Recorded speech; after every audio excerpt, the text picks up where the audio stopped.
Mtazamaji wa Uhondo TV, hii ni Uhondo Michezoni. Majina yangu naitwa Aidan Jeremiah. Kutokana na taarifa iliyotufikia hivi punde ambayo inahusu kuahirishwa kwa dabi ya Kariakoo, Yanga Sports Club dhidi ya Simba Sports Club, Uhondo TV tumekuwa na haya ya kukuandalia. Taarifa kwa vyombo vya habari.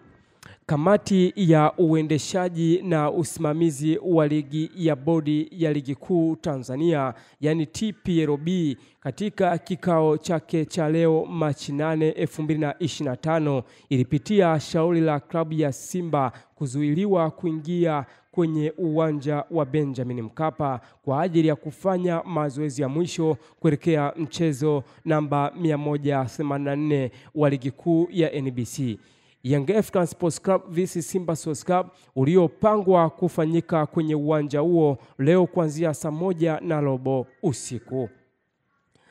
Katika shauri hilo, klabu ya Simba iliandikia barua bodi ya ligi kueleza kuhusu tukio tajwa hapo juu, huku pia ikieleza nia yao ya kutoshiriki mchezo huo kwa sababu imezuiliwa kutumia haki yao ya kikanuni kama ilivyoainishwa kwenye kanuni ya 17 kifungu 45 ya ligi kuu kuhusu taratibu za mchezo.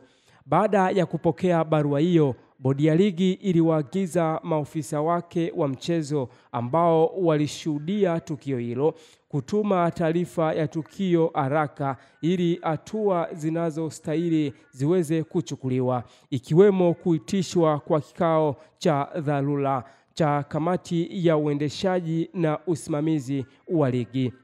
Baada ya kupitia taarifa mbalimbali zikiwemo za maofisa wa mchezo na vyanzo vingine, kamati ilibaini kuwa klabu ya Simba wakati ikielekea kutumia haki yake iliyoainishwa kwenye kanuni ya 17 kifungu 45 ya ligi kuu haikuwasiliana na ofisa yeyote wa mchezo, timu mwenyeji wala mamlaka ya uwanja kuhusu nia yao ya kufanya mazoezi katika uwanja huo.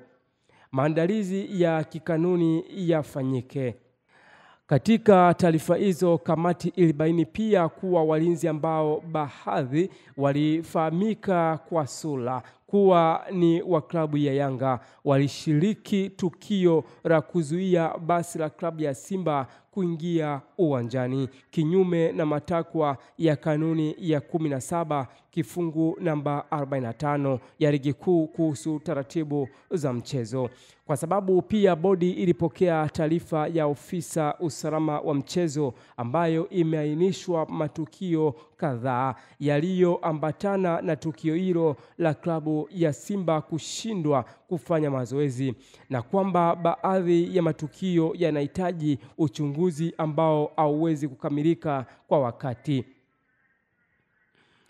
Bodi ya ligi kupitia kamati yake ya uendeshaji na usimamizi wa ligi imeamua kuahirisha mchezo tajwa hapo juu kwa mujibu wa kanuni ya 34(1) kifungu cha kwanza mpaka cha 3 ya ligi kuu kuhusu kuahirishwa mchezo ili kutoa nafasi ya kupata taarifa zaidi zitakazosaidia kufanya maamuzi ya haki. Bodi itatoa taarifa kamili kuhusiana na tukio hilo na kutangaza tarehe ya mchezo huo mapema iwezekanavyo.